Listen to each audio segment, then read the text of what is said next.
Hello, welcome back to the channel. Nolan White here, again working on the IS300 today. As you see in the past few videos, we're getting really close to be able to start this thing. However, there's always a lot of little things at the end that just will always hold you up. There's a lot of little wiring to do, you know, hooking up various little connections, making sure that everything is just right before you start it. And today's going to be no different. So yeah, I think what I'm going to try and show you guys in this video is pretty much probably just me installing or getting the wideband ran up into the cabin. Again, I don't have any kind of like pods for the gauges yet, but I've been looking to see which ones I like, because I don't want to run the ones that are on like the A-pillar. I don't like those. And there was a company that makes one that sits where the factory like navigation would be at, so I'm trying to look into that to see if that will work. However, somebody told me that those pods are kind of crappy, so I don't know.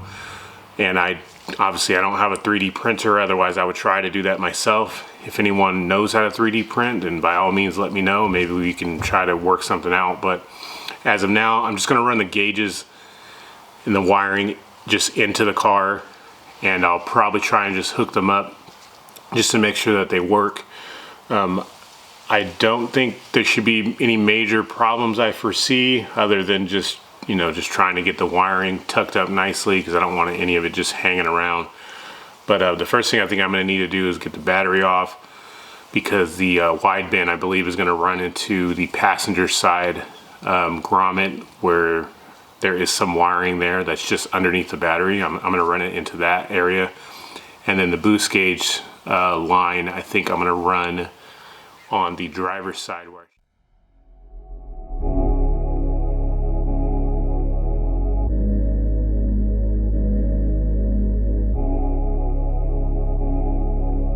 As you can see right here, we can go right into this grommet right here with the AEM wideband wiring harness. It'll just probably come up from right here from the O2 sensor bung that's right here on the downpipe. It's like down on the bottom. I'll probably just run it up right here, zip tie it to these brake lines or something, run it behind the battery, and just get it down into there.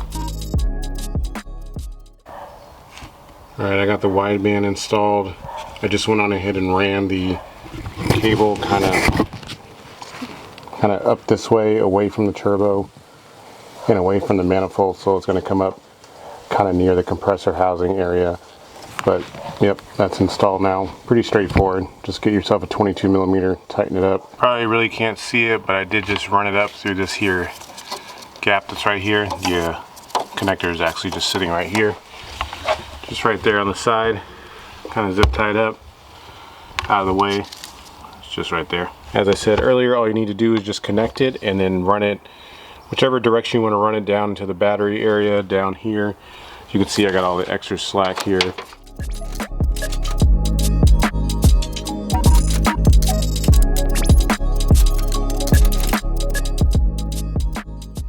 Pretty much got the wideband installed. I mean, I didn't get it plugged up or anything, but did run the cable right here. I just zip tied it down here, ran it down into this grommet down there. I pulled all the excess inside the car.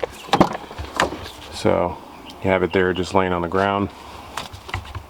Excuse my carpet, it's probably a little dirty right now, but yeah, just got the cable ran inside there. I believe if you run it in the cable into this side of the car versus the other side of the car, this allows you to put the gauge pretty much wherever you want, because you have a lot of cable in here to play with. So mine will most likely end up in the center console somewhere, whether it be on top there, because that navigation doesn't work anymore. I mean, it works, but I don't use it, so it's old. So I'm going to pull that out, or I'm going to run it down just below the radio there. I hope I can find some kind of pods that mount there. All right, now that you got your cable in here, go on ahead and get your gauge. Just got it sitting right here. On the back, there'll be 2 ports on the back of this thing. On this side over here is where your gauge is going to get plugged in, or excuse me, where the sensor is going to plug in on the left side for this particular setup. And then on the right side, you need to actually run another harness into this right side. One of the connectors is the wideband itself. The other one, you need to provide a 12-volt power source to this, which is the red wire up here. And then you also need a chassis ground. These are required in order to run this gauge. You can't get around not hooking up at least those two. The white wire is a 0 to 5 volt output, which means I'm going to take that wire and put it straight into my AEM FIC engine management, or you can run that output into whatever engine management that you're going to be using. The blue wire more than likely won't be able to be used, at least not with this particular setup, but you will have to connect the red and the black. Now my 12 volt source, since I'm running this into the passenger side, there is the factory fuse box that's just located right back here. If you take a look at this here diagram, what I'm going to tap off of is the power outlet, which is a cigarette lighter, since you often only have your phone plugged up to it and your phone doesn't really pull 15 amps. So, and I doubt that the little, you know, backlight or whatever is to power this is anywhere near that as well. So what you want to get yourself is a, well, I mean, obviously you can tap into whatever power you want wherever you're going to be at, but in my case, I'm going to use this add a fuse or add a circuit. What's cool about these is you can actually take this, and what you'll do is unplug the 15 amp fuse that's located in the fuse box now, and you'll just plug this into place here. And this has two different sets of terminals on it. The bottom pair of terminals will be for your original circuit, so you'll plug the 15 amp fuse right back into there, and that will power the cigarette lighter. And then the top one up here is for your new circuit that you're adding in. In the case of the wideband, it says that you need to have a 10 amp fuse, so I'm going to just put a 10 amp fuse into the top here, and then I can crimp this here wire to the power wire of the AEM, which will be the red wire, and then voila, I'll have some voltage that will work, you know, obviously when I turn the key on, and it'll obviously shut off when I shut the key off. And then the black one I'm just going to run to a ground somewhere up in the dash. I'm thinking about running the ground up here to this guy up here, so I'll probably just end up just stripping the wire back, wrapping it around that bolt, and then just getting that grounded up there. So that'll work just fine. Got the wideband hooked up, just plugged up both of the connectors there. I don't have any of the covers on yet, but as you can see, all I did was tap into the fuse box back there with the little add a lead, which is this red guy right here. It's just plugged right into the cigarette lighter location, and then it's kind of just ran over here and zip tied up. Then I have the ground just grounded up there on that little nut up there, and zip tie that up there as well. I think I'm gonna plug the battery back up and then turn the key on, and just make sure that this thing actually turns on. I plugged up the battery, and then this thing immediately came on, even without the key on and nothing in the ignition, and I don't want that. So I thought I was going to be able to use this here power outlet guy, thinking that it wasn't hot all the time, because I know that these cigarette lighters, I don't think they're hot all the time in here. Pretty sure that when you turn the key on that the cigarette lighter turns on, unless this is some other kind of power outlet that I don't know about. But anyway, it won't work. I mean, it will, but you know, your gauge will just be on all the time. So I actually tried to use my multimeter here to find out which one of these is just on switch power, and I was trying to go to the dome light first to see if I can use that, but unfortunately I think that's only going to be hot when the car doors open, so that didn't work. I was actually going to try and grab it off of the OBD, but that's hot all the time as well.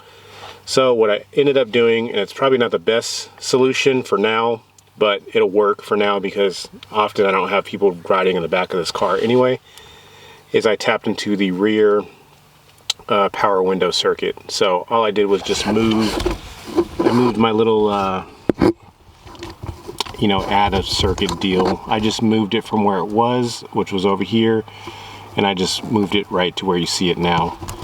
So no big deal.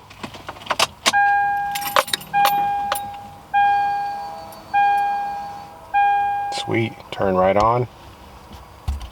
It's reading whatever, you know, ambient air is in there now. Now that that's installed, let's go on ahead and focus our attention on the boost gauge.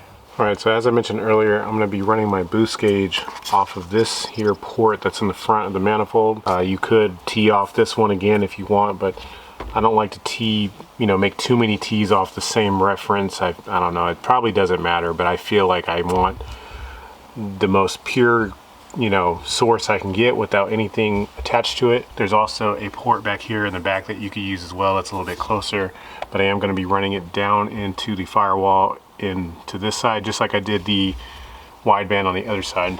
I was thinking I can use this one right here, which I think I will be able to. I don't know exactly what size it is. I think it's a 1/8 by 5/32 possibly. But anyway, I'm going to use some silicone spray and force this on to the manifold right there, and then from there this is an 1/8 inch size, so I can just, you know, stick this supplied boost gauge hose straight into that, and then I can run that inside. Yeah, let me just get this hooked up, and then I'll get right back to you guys. All right, got the boost line ran. That fitting worked perfectly. Got the little hose zip tied on there just to make sure it doesn't slip off. And you know me, I try to make things as clean as I can because I don't like sloppy stuff. So got the line running right here. All I did was use a little pick and poked a hole into that rubber there and stuck the hose straight through, no problem. And we got it running down in here to the inside. So I don't know if you guys can see it. You probably can't see up in there where it comes through at. Oh, you kind of can. Yeah, it comes in up there. But so much like the wideband, which is now kind of just sitting over there for now. I got to put the glove box and stuff back in, but I'll do that later on after I permanently mount this stuff. Much like that, the boost gauge, I'm probably just going to run in here and kind of just have it just temporarily hanging around until I can find out where to permanently put it. Okay, so in case you guys are using this particular boost gauge or a gauge that has a compression fitting on the end of it, you will want to make sure you get some Teflon tape on the ends. I got some on here, and I actually forgot to put some on here. I am going to put some on here as well. But this is how you need to set up a compression fitting. You'll have the nut that slides on first. After that, you'll have this little collar here, which is called a ferrule. You'll slide that on over the plastic tubing. Then you'll take and slide this guy into this fitting right here and tighten this, you know, nut up onto this fitting. Just use maybe two adjustable wrenches, a small one and a big one, to hold this. Tighten that guy up so that it's tight. And then from there, you'll go on ahead and tighten the gauge, or tighten this particular one onto the gauge, and that is all you need to do. All right, well, okay, I got the boost gauge connected. There was a little red pin in here that you have to pull out in order to, I guess, calibrate the gauge or something. I don't know, I'm not sure. Not going to worry about hooking up your power and ground just yet, but I did get the boost gauge hooked up.